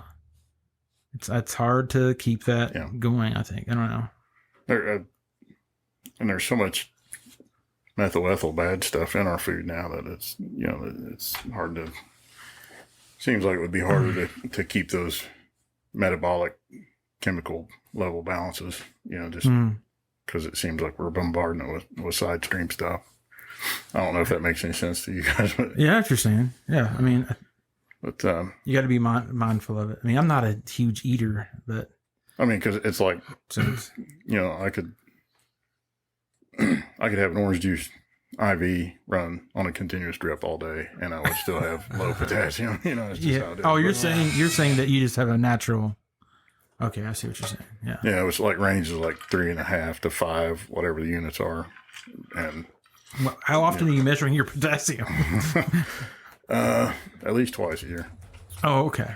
Yeah. Wow. But that's to renew certain meds, like blood pressure meds and stuff like that. Oh, they can affect that, so they watch it, you know.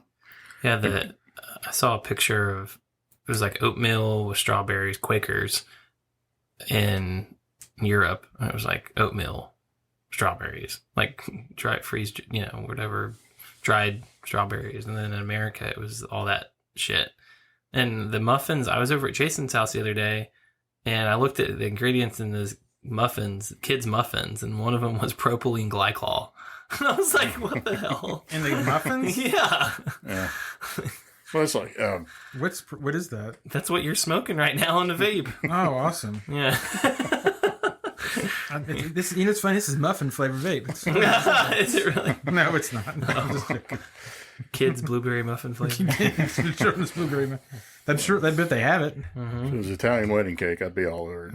I'd be buying it off of you. I bought one the other day. That is so good. I bought one the other day. It was called custard, and I tried to vape it, and I was like, Tasted like the general and not the food, right? It was yeah. General Custard's ass is what it tastes. It was awful. That the Italian wedding cake, is it all? It's like almond flavor and it's like cream cheese icing. Yeah, something like that. I mean, it kind of puts me in mind a little bit of carrot cake. His wife makes a gluten free one. It's pretty smash up. That She does? stuff is so good. Or we had one. Oh, she has made one. You know what's I funny thought about you made that? that though, right? For Yeah, she did. okay. My dad, you know, is from Jersey. He got married out here, and apparently there's like Italian wedding cake here, and I've had both. It's like completely different thing. I don't know where it comes from or like the origin from around here, but like if you ask for that, you're going to get two completely different things. Like in New Jersey and here. And both, I think, are equally as amazing. Like, I love them both. But the cake you get there is like, it's like more like Italian custard.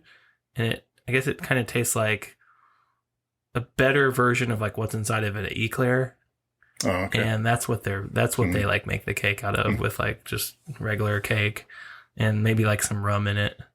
And here it's more like a wedding, like an almond wedding cake or a carrot cake, an almond based carrot cake with cream cheese icing. Like they don't put the cream cheese icing, I don't know how that happened, but it's weird how like even like pronunciation will be different. Yeah. And like, Arby's sells them now, but so everybody around here calls them, Euros. Mm-hmm. But if you go to Cleveland, they are Heroes, and there's a franchise, Mr. Heroes. But isn't it a gyro? People around here say gyro. Okay, right, yeah, exactly. Case in point, that you made for them. But it's like you go to a place, it's like Cleveland. It's the Indians, Heroes, and pierogies, and that's all you need. But but it's like me and what's that sauce to put on it? Gyro. It's like Bazamata sauce or something. It's like a white thing. Like a Greek name. I can't. Supposedly the Jolly Pirate in Barbersville is supposed to have the best heroes. Really? Supposedly the word on the street, because it's like some the Jolly Middle Pirate? Eastern guy owns the Jolly Pirate, and also like right there makes heroes. Right there in Huntington. Right there. In I think it's the Barbersville one. I've never been right there. off the 29th exit. Yeah. Oh, that's what I thought you were talking about. Oh, that's before. Okay, that's before Barbersville. Yeah. I guess the 29th That's Street kind of Barbersville, I guess. But, yeah. Man, if you're eating a gyro, I put a lot extra pizzazz on that gyro. If you're eating a gyro at Jolly Pirate, I don't know. Jolly Pirate is amazing donuts. So why is that place not a national chain? It is. There's only the one in Ashland right. and one in Barbersville. Well, it reminds me of church, because I used to go to that church. They used to go to the First Christian Church next to it. It's the only reason I got excited about church. Like, we're gonna have donuts. Hell yeah! That was the payoff. That's what I just loved it so much. I mean, it is good. And Tudor's Biscuit World. Yeah, Tudor's Biscuit World's badass. It tears you up though. Yeah. Oh, it's a bad decision, but it's a good. The nice fun biscuits and time. stuff and the gravy's really good, but I don't know, the potatoes need a little work. Oh yeah, they do. The one when I used to play in music at the YWCA in Huntington, there's this band, and they were very strange. They were like two guys, but they pretended it was like four guys, because they had like, I think it was like a mannequin, and then they had this fake they had like a fake owl as the lead singer. That's hilarious. That's awesome. Yeah, it was awesome. And they had this one song, and it was called Tudor's Biscuit World. And they go, and it said, let me see if I can think of the lyrics. The lyrics were, I'll try to sing the song, but they'll just pretend.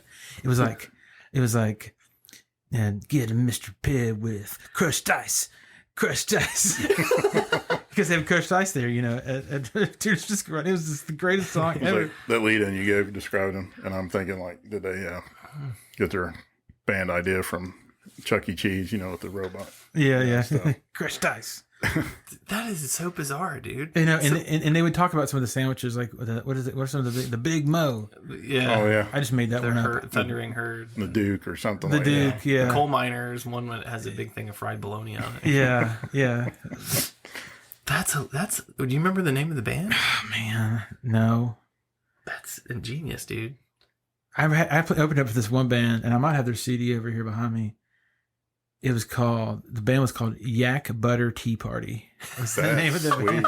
That's good. And they were amazing, because they were what I will call a multi-genre type of band. So they would go into a metal breakdown, and then they would bring it back down to a polka jazz thing. Dude, that's awesome. And it was, if I have the CD, we'll Are listen you to it. familiar with the Goose Creek Symphony? Yes, yes. I think we put, because Yeah. that one song, it starts out, mouth harp and stuff like that. And then by the end of it, it goes through Jimi Hendrix and then back, reverse track, Jimi Hendrix back to the original. I mean, it's crazy. Oh man, Tight musicians. I love gimmicky stuff like that. Like They were amazing. I mean, Yeah. I felt like an idiot musician after that. Like, I was like, I suck. I'm only playing one genre. Like, I'm not. like that guy that fries bologna up on the stage. Yeah. That was Night Train that did that. No, it was. Isn't it the guy? What's his name that would open up for Tyler Childers all the time? Yeah, he's from the eastern end of the state, Yeah, right? he was Jason's high school teacher, history teacher. Yeah, it was electric. Oh, Skill laid back hooked up country next to him. picker. Laid back country And he'd be picker. frying bologna. And Yeah. he'd make bologna sandwiches in between sets and hand them out. And hand them out. Or in between songs, I should say. There's this band, dude. I went to. There's a really cool venue in downtown Charleston. It's like a rocker bar, like punk rock, and they have like $2 pictures of PBR, and just everybody's super trendy in there. But like hard and intense. I'm like, this is Charleston. Like I felt like I'm in Portland when I was in there, and is a big everything's decorated with stickers. And there's this. I saw a lesbian girl get into a fight and pull out a shank. And this other woman came up and grabbed it out of her hand. The bartender reached across the bar, grabbed it out of her hand as if she was about to shank someone, and then kicked her out and got mad. And the bartender slammed it on the top, Bar top. The the bar top, Yeah. and was like, "Damn it, not again!" It's a And they second had Why one do you today. why do you have a They shank? had this band in there, and this guy had a mullet, and there was just like total outlaw rock band, dude, like rockabilly, and he had this song called "Randy Travis Fucked My Mom," and he I want that and T-shirt. he like broke it down, and then it went into metal, and he would just get so upset, like it had to have been a real story or something. He would go, "Randy Travis," and that was just he was yelling at Randy Travis like throughout the whole song. I've never seen anything like that place. It's still open to this day. Like just go check it out sometime. What Because was it? You know what it's called? the Empty Glass, I think. Oh, okay. That's a good name for Is it something like that? That's Yeah. pretty. Yeah, When you pretty go tight. in that place and you feel like you're in Portland, Oregon, or Yeah. somewhere like that. Every time I played in Charleston, it was like a place I'm like, it would always be a venue where I look around like, this should be condemned. Like I played in a lot of condemned buildings. In one show I went to, it was in Portsmouth, and it was called The Basement. Well, Where was that? It was in somebody's basement. Is what it was. And I remember I was in Christian bands all forever, and then my friend Josh Innings and I went and saw a show there, and it was just a basement, but it was a real punk rock show. And Wow. and this band called Secret Dakota Ring played, which is a great name for a band. And it was it's actually befriended the guys, and the guy's name's Matthew. I became good friends with him. He since has passed away, but Was the bass player a real short fellow? it's Derek Smith is who it was, the bass player, because okay. he ended up being in the Crash Room. He's the drummer of the Crash Room. Okay. To do a history of the origin story there. And then, no, he was the drummer. I take that back. I don't know. I can't remember who the bass player was. He wasn't particularly tall because it was in a basement and there wasn't a lot of room, so he probably had to be short. And I remember I was like, oh man. And then it inspired me to be like, I'm going to play shows like this, because I just played in churches and all that kind of stuff. So Josh and I go back and we started Samwise, and we thought, we're going to play bars. We're still going to be a Christian band, and we're going to play bars. And we played every bar. We played Shooters in Ironton. We played Dickens Pub. we played everything in Ironton. We played it was called Dante's, or it was called Darwin's. It was called Darwin's, and it's right across from Toro Loco. Is where it was. It's now it sells. And Marsh- there was a lot of people there. People actually used to Oh, come yeah. out to live It music. was huge. It was huge. and it was no air conditioning. So my bass player would pass out every time we played there. Like we would just rock it out, and he would just pass out. I mean, but it was crazy fun. I mean, that's what started. What I'm saying is that show in the basement, like, oh, I'm going to play these kind of shows. Yeah. You know, I'm going to play Rotary clubs. I'm going to play the Knights of Columbus. You know, like for me, I don't know. I just like this church stuff's not going to work. I don't know. I went to a show and it was just like on this lake, and it was just like the fishing club's upstairs room. It kind of remind you of any house, and it was just an open upstairs to the house.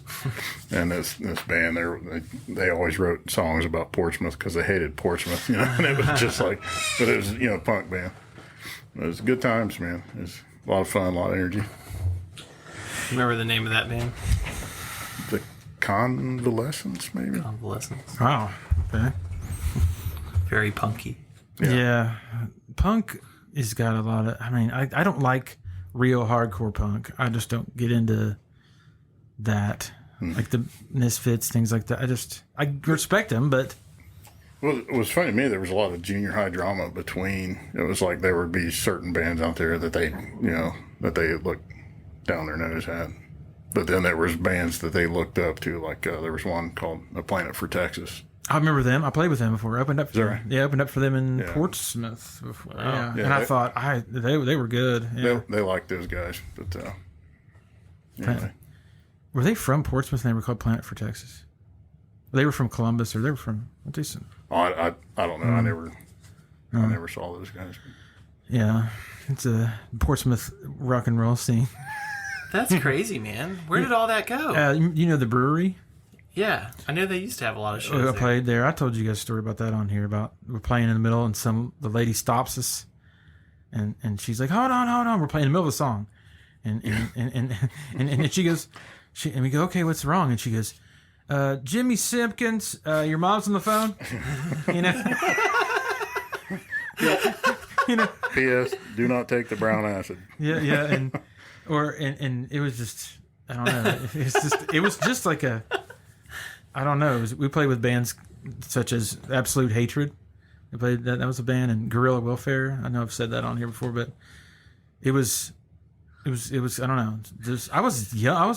I felt younger than these guys because these guys had like tattoos all over the place, and they looked like they've been beaten by life. You know, they were hardcore guys. I mean, Did you ever do a song called Shadows? mm-hmm.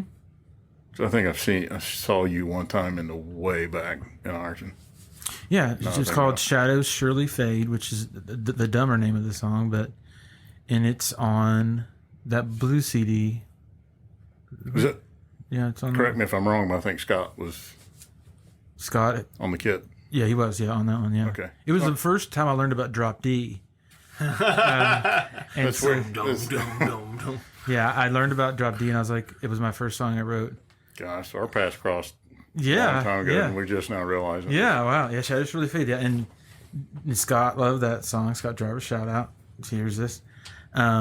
He loved that song because it was Drop D and it was heavier, and I mean, I just was like, oh, this is a whole new world. Like Drop D for me. I played in Drop D so long because I was trying to be heavy, you know, that when I switched back to like regular standard tuning, it was like a new guitar for me. I was like, oh, this is even heavier. Because we used to tune down too. We would tune down like half step, whole step sometimes, but really your strings get all kind of loosey goosey when you do that. Or kind was of Aaron stuff. Miller used to talk about going into Drop Z or something Yeah, like that. yeah. He's talking about getting real heavy. And well, see, the reason Drop D is cool because you can just put your finger across it and it makes a chord. Yeah, you know, for, it makes for a your power- fives. Yeah, it makes some power chord. I mean, it's not. I saw yesterday. I was looking up. If we're gonna geek out about music, I saw Fender just made the Squire, which Squire is Right. the cheaper version of Fender, but really Squire is the original company. Hmm. So when you see a Squire, that was a company before Fender was, but they bought Squire. So Squire is really just it was a brand before Fender ever was. Just in case you ever need that information, and it's a 5-string. It's called a Squire 5 or Squire 6. So it's a 6-string bass. So it's like a baritone guitar. So it's like a bass 6-string guitar. So kind of like a Jack White guitar. Yeah, I was like, I got to get one of these. Like, I mean, I mean, you know what I mean? Like, because Yeah, he has. Well, a lot of people play that stuff now. They play. Like A baritone Gene Simmons there. did that some too, right? Yeah, Stained was known for it too. I mean, to bring up Stained, but I mean, Stained did that. That's why he played a baritone guitar as well. So, I mean, I like Stained. I don't have a T-shirt or anything, but I think that they were good. I mean, I saw them a bunch. I love Stained. I think they're good. Back when Korn was my go-to, I mean, and they were them or Papa Roach were always the opener. And I thought Stained was the most legit of all those for me. For some reason, for me, I don't know why, but he's a country singer now. Aaron Lewis guy. it's the same way with it's like the guy Default, the lead singer for Default. You know, and he kind of had one of those voices he could have took off, but Default, man, I say remember Jason them. something. But I remember Default a little bit. Do you remember Default? You're a little younger, though. You probably don't remember. I'm just jealous of all these awesome shows that used to go on around here. Like, Oh yeah, there used to be a lot of shows around here. Like we had the biggest show that I think it was Crash Room had was at the skate shop that is now a vacuum cleaner store next to Adam and Eve in Ashland, across from the Paramount. It was sold out, and we had this big punk band. I forget the name of them. I'm sure someone will remember, but. And they were a big punk band. We opened up for them, but we made the show, and it was like I never felt like more like a rock star in my life.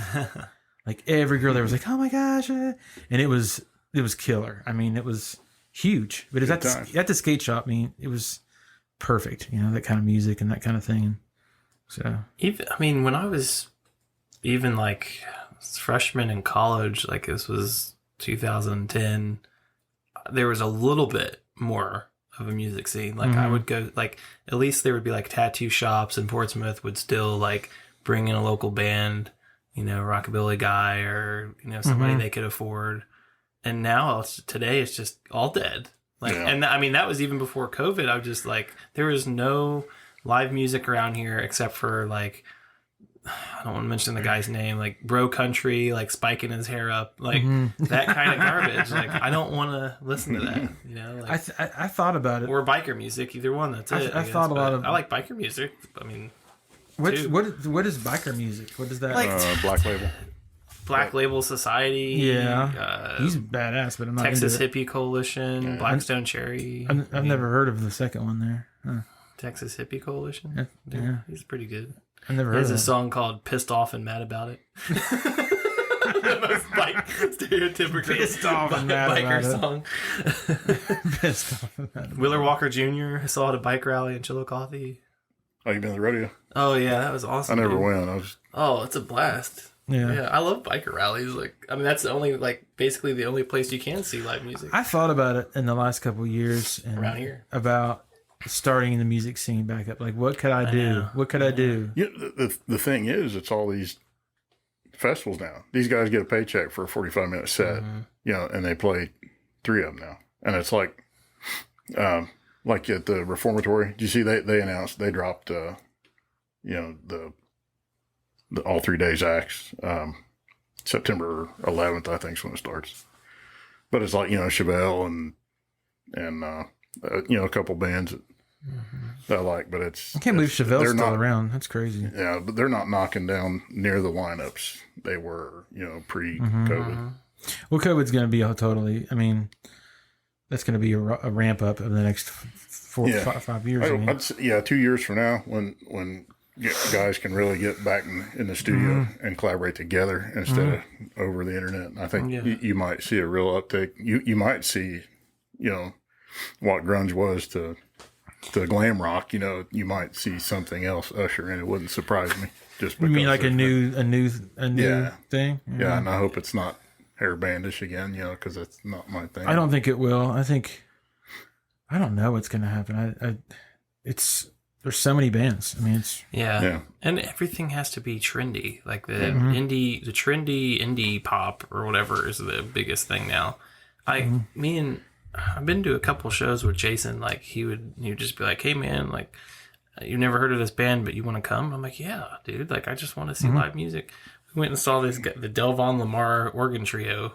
That's where I saw this at. he told me about that. Yeah. And there was only like maybe 50 people in there, and it was one of the greatest bands I've ever, like, I had to step outside for a second. It was just too intense to listen to. Like, I mean, it was just unbelievable. And like Corey Henry, I went up with him to see that guy. Like he's a prophet piano player. Like he's been playing since he was a little boy.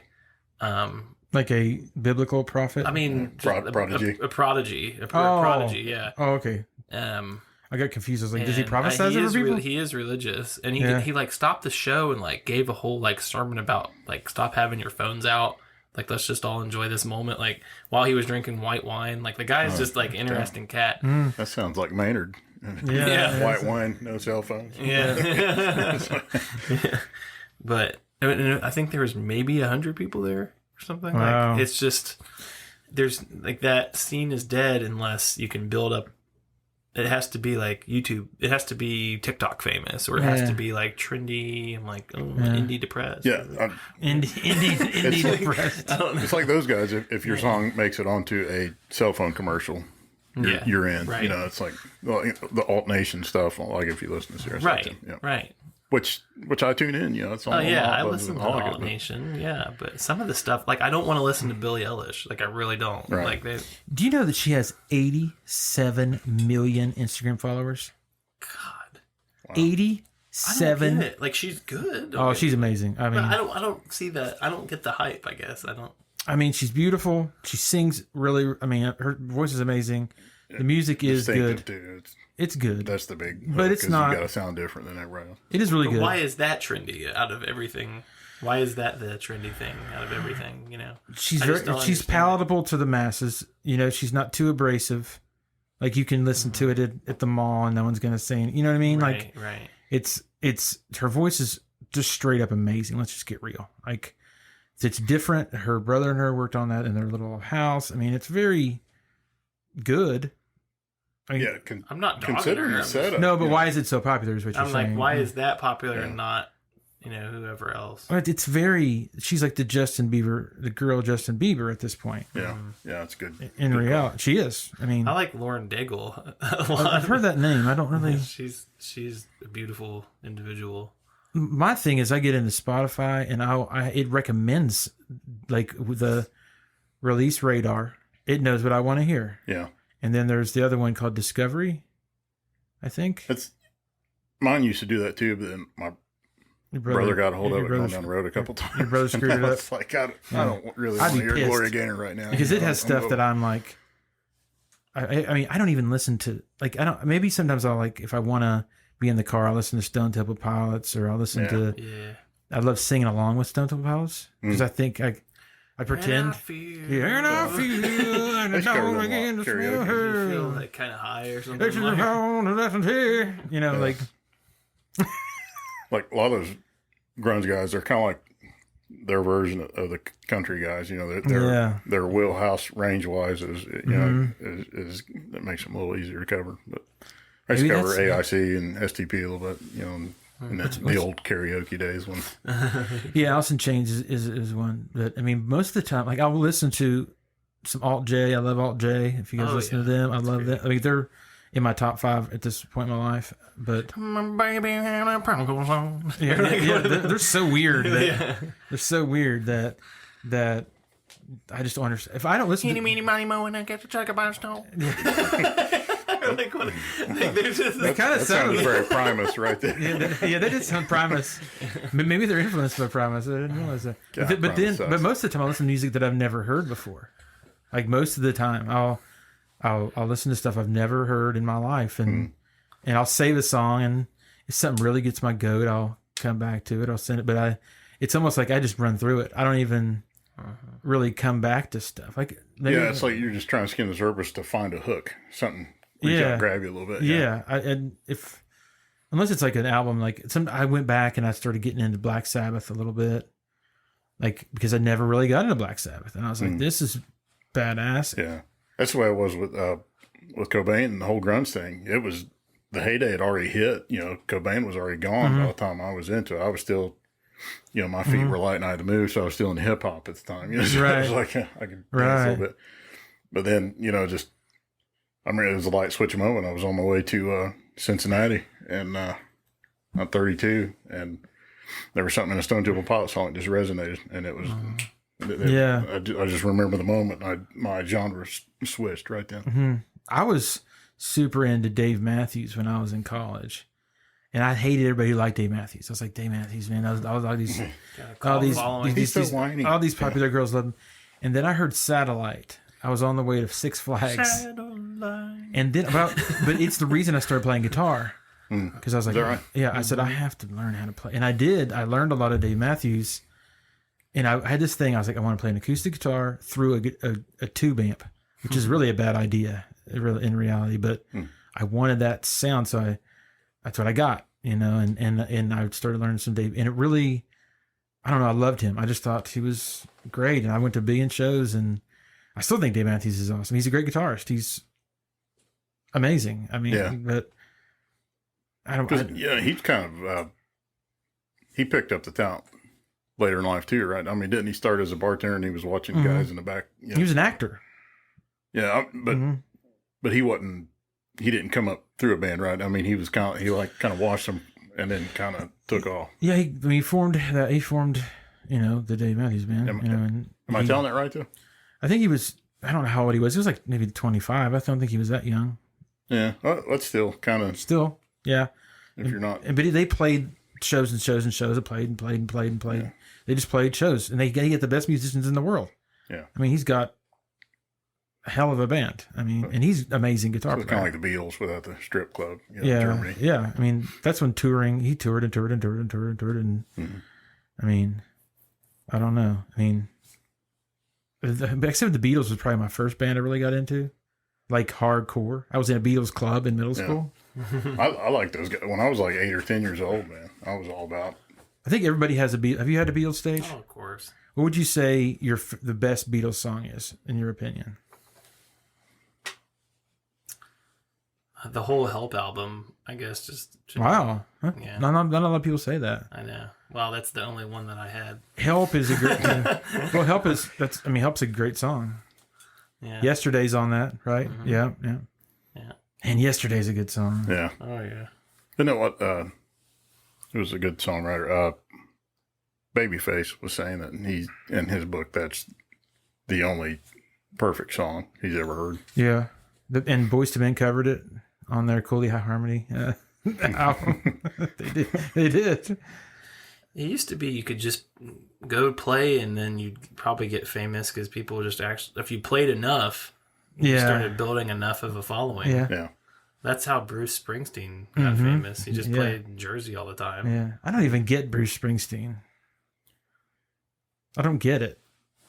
I just don't. He just played and played and played. Yeah. And played. Yeah. Yeah. I'm just sitting back in retrospect. I'm not sure why that sound or anything took off in the midst of everything else. Yeah. I don't.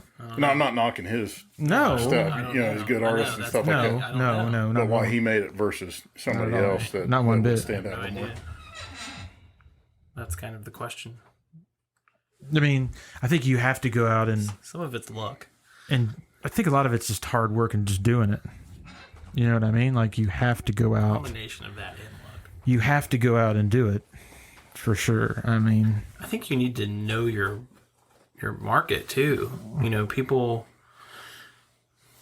playing, like you're not going to make it as a scream band playing in Ashland, Kentucky. Like, oh, that's true. Yeah.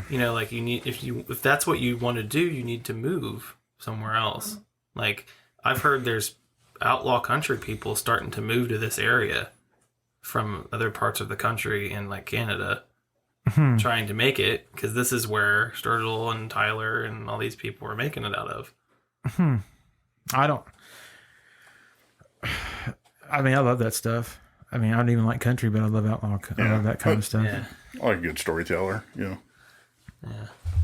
That's my younger son was the one that kind of kicked me off with Tyler. Said, "Here, listen to this song because he talks about back home a lot."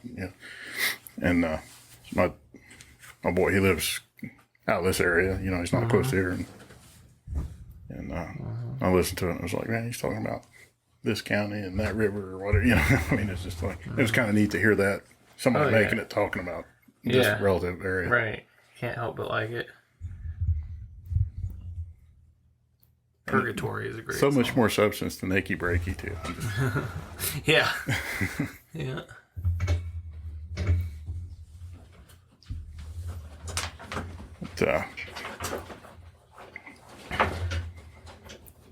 What's your favorite Tyler Childers song? Mine?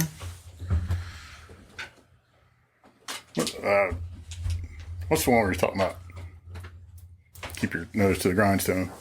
Oh, Can't think of the name of it,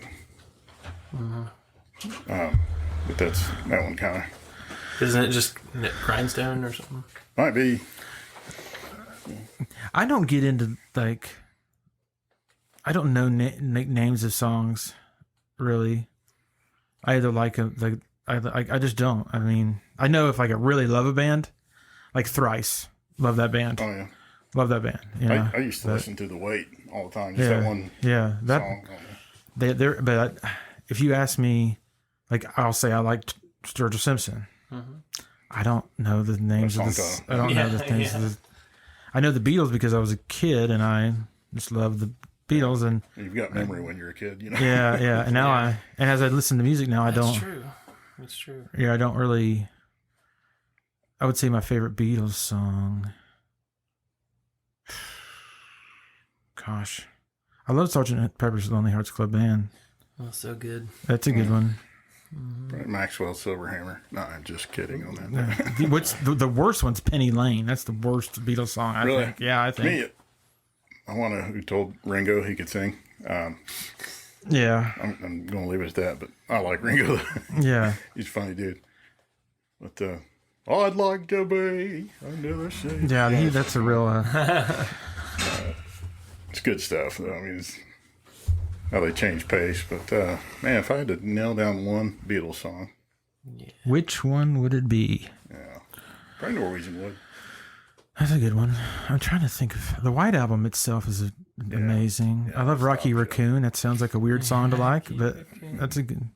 Went into his room. Yeah, that's a weird It's funny, song. like, me and the wife will talk about Pink Floyd, and and she's like naming stuff from back in the Arnold Lane days, like back in the early days of Sid and stuff like that. And I'm like, I don't know about all that. I don't know Pink Floyd at all. Like, I have no Pink Floyd. I don't even. Dark Side of the Moon. You could talk, like, everything you just said. I don't know anything. Yeah. Like, I just. I have a Pink Floyd album in my car right now, and I've never, like, I got it at a yard sale or something, and I've just never. I'm not I try saying. to listen to it, and I'm like, I just. I'm not saying it's not good. I'm just saying. I don't know, maybe I have to be stoned or something. Maybe that's the. Gilmore's what got me to try to start playing guitar. It was like, I went and got a guitar and started looking up, downloading songs on Napster, then looking up tablature, back in the 33.4 modem days or whatever. Yeah, I mean, he has a touch that is. He's about bends and Slide, and atmospheric, and that's why it's. Yeah. So, I mean, I'm definitely into that style of guitar.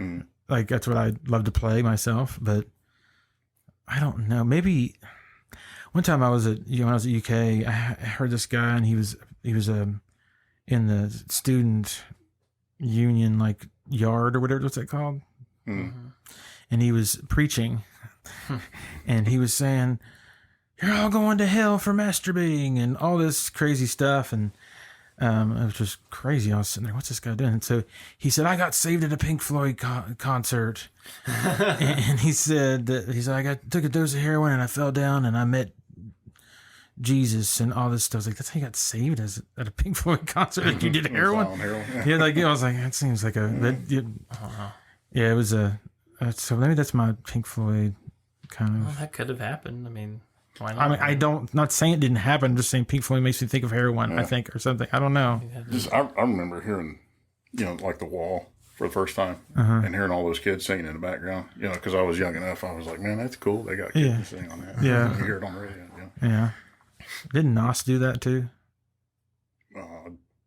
You guys ever into Nas? Red Hot Chili Peppers did too. They did too. Every band that eventually becomes very wealthy has a lot of singers sing in their album or something. Yeah, that is true. Yeah. Yeah. When they get refined. Yeah. That's where We Are the World came from. We are the world. I have that record to this very day. I've got it. I went to, by the way, speaking of the Beatles, talk about an interesting experience. I went to see, I was in New York where John Lennon was shot. Oh yeah, I saw that. Yeah, I've been You there. see that? Yeah, I've been Talk there. about a weird experience, man. Yeah. Like just a bunch of hippies sitting there playing Imagine, like selling stuff. Last time I was in New York City, that was like we were just there for a little bit because we were going on up to have to Boston do from it. there, and that was like It's called the Drake. It's called the Dakota or the something. Dakota. Yeah. That's what it's called. And we didn't even stop at because the tower's already been hit and stuff. We didn't see the fountain or nothing. We took a cab and went straight to that end of Central Park and ran over there, and then got back in the cab and went and got back on the ferry. It's not really, there's not a lot to see. It's just you kind of like, this is where it happened. I mean, Yeah, I mean I'd been there before. I'd actually been in the Twin Towers, beforehand. Wow. And the Statue of Liberty, I did a bus tour like when I was 15 or something like that, and did all that stuff. So I was like, New York is just tiring. I mean, for me, I was just tired. I was like, this is. It's all the I don't know, like the people there get used to there's so many sounds and there's so many things going on like at one time. Like there's some guy working on a building, there's like somebody having a fight over here, there's like someone taking out the trash over here, there's birds over here, and you're just walking down a block but that's going on times 100. And so our minds are not trained to process all of that at once. And I think noise pollution. when you live there long enough, you just tune it out. how many rats did you see in Central Park? What's the I saw over and any under? rats at Central wow. Park. Okay, when I was a kid, there wasn't. No, last time I didn't. So. And then I was like, after the Just Imagine memorial, I was like, all right, what's next? Balto the dog. Like I just went through and like they have like a memorial to Balto the dog too. Like it's like Central Park. There's just all these random things to do. Like Central Park's huge too. Yeah. It's crazy. Yeah, Well, it is game time. it's game time. I appreciate everybody listening. And you have a choice, love or no love.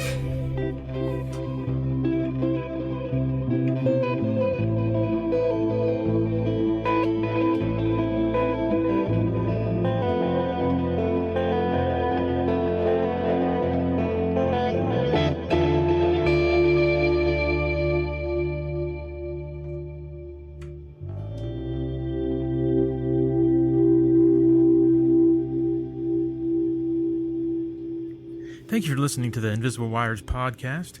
You can email us at invisiblewirespodcast@gmail.com.